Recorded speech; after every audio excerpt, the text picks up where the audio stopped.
Injustice anywhere is a threat to justice everywhere. And I don't know that he was necessarily speaking about animals or veganism. I don't think so. But it does encompass so much. And I think that that's important for us to read about these other social issues and understand how our meat eating impacts the environment. And I do address this in my book, how we could feed the entire planet if we just stopped giving this grain to livestock. Yeah. And in fact, I just, there's an essay that I wrote on opednews.com, I think was out this week, about how our choices benefit or don't benefit humanity. But yeah, you're right, the environment's a good one. The other thing I wanted to just, ask you about is, one of the first things you presented was the being friendly, which I think is really important. But you get this issue then with a lot of the other things being talked at this conference are the direct action, which is definitely an unfriendly thing. And I can see there's a reason for it, but where do you draw the line on this? Because that is one of the things that turns a lot of people off, that leads to the passage of things like the Animal Terrorism Act, is because of people feeling threatened by this. So what's your feelings on that? When I say be friendly, I'm talking about face-to-face activism.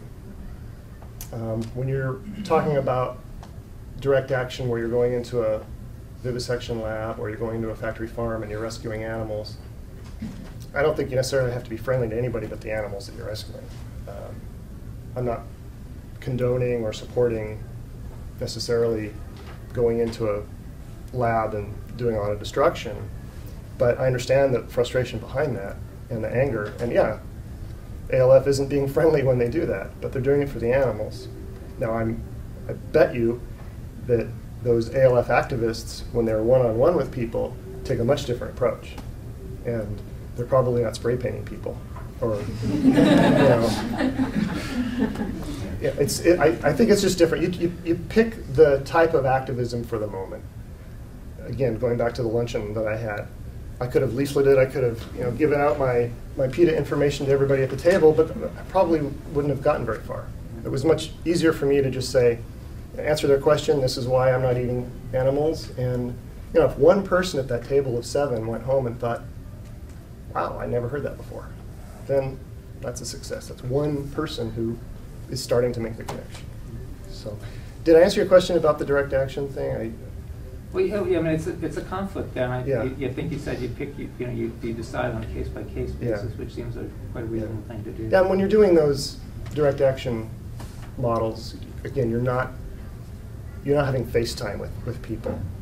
I think what it does is it can paint a bad picture about activism for a lot of other people, and that's where that was the issue I was trying. Yeah, that's where it can be negative, because when people think about animal activism, they think of, oh yeah, I read about Shaq, or I read about a lab that was destroyed, and you guys don't care about cancer or AIDS or whatever because you're doing these things. And yeah, that's a tough one. There are no perfect answers there. I just think that when you're going to be friendly, it's usually one-on-one. When an activist goes into a lab to rescue animals, it's kind of all bets are off when that's concerned.